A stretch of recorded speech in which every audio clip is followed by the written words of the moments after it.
And Sarah's with us today, and this is Ann Anderson from Be Well, and thank you for joining us on the YouTube channel Be Well. And we're going to talk today about what brings you happiness, Sarah.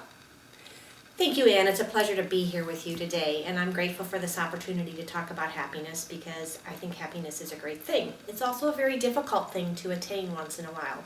So a little bit of background on me. I was born and raised here in Neenah, Wisconsin, and then moved to Connecticut during high school. My dad was transferred out east, and we ended up coming back here so he could build the tech center and run that. And lived here pretty much until I moved to Washington, D.C. with Jeff, where we lived for over 30 years, both working for the federal government, and we're very proud of our careers and the work that we did.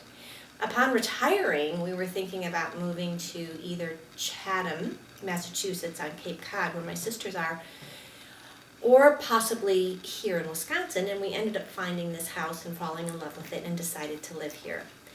It's a great home, it's in a beautiful location, and the people are wonderful, and of course it's in our hometown.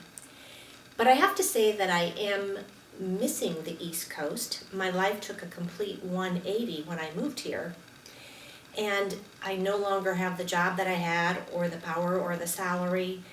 I'm not living in a city by the ocean and the mountains where you can get from one state to another in a short amount of time, and I love the East Coast, and I still have family on the East Coast. However, I have a beautiful life here, and I think in defining happiness, happiness is not this thing that you have every day. It's different levels of what you choose to do and what you choose to believe in on a daily basis. Do I wake up on some days depressed? Of course. Do I wake up without self-confidence? Of course. But I think happiness is a choice that I basically make every day that I want to achieve as best I can. And some days are harder than others. I think it's interesting to compare me with my husband, Jeff, who you'll speak to later. He came back to his hometown and he got into the whole history of the area and he found his little niche. And I'm really happy for him. And I have spent the last couple of years just trying to figure out what retirement is for me. It's not what I expected it would be and what I can do to be happy. And one of the things that we did do is we just completed a studio for me to do my glass work. And I can show you some of the work that I do. That's beautiful, Sarah. Thank you. Which I really loved and I got great joy doing in Washington when we lived there. But I haven't, this piece starts out looking like this, and because I have all reactive glass, it ended up looking like this when I took it out of the kiln. So that's just some of the samples of the things that I like to do. I get inspired by nature, as you can probably tell by this. And I'm hoping that now I'll be able to get back into that and let some of the creative juices flow in my studio. I think that for happiness, you can't look for one thing that will give it to you. So it's not like the studio is going to bring me the happiness that I have. It's that I choose to take it in there and do what I want to do with it. I had a friend in DC who said to me once, happiness is the lack of want. And I think about that a lot. And I think about, but I want to travel here and I want to do that. And it's not necessarily that. It's that you don't want this thing to make you happy to get you to the next level, because then you're going to want something else. And it's this little stairway of wants that are going to lead you where?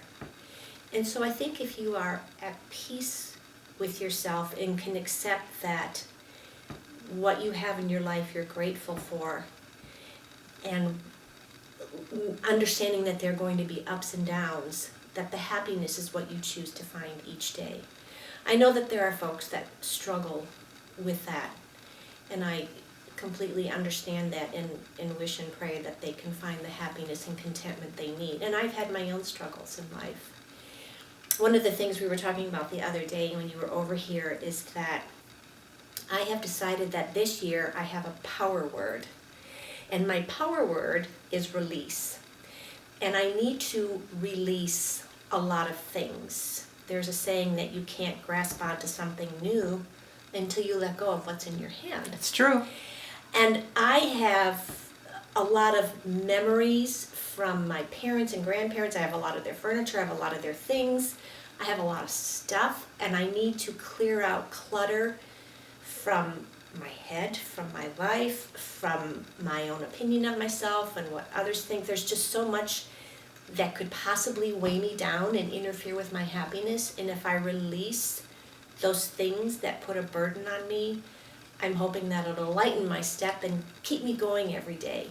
So my word this year is just to release, to accept me, accept my body, accept my feelings, accept everything that I have, and release what isn't working for me and move on to something new.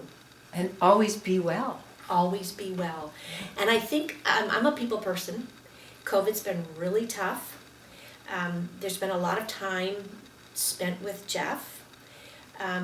Zoom calls, not as many as I would like. We did repaint the whole house. Did I clean out the closets like I thought I would? No. I mean, that's never a fun job to do. I don't care if it's COVID or not and you have the time, but it's never a fun time to do that. But it really has given me a perspective on, because I was alone so much, I had to be happy with myself, who I was.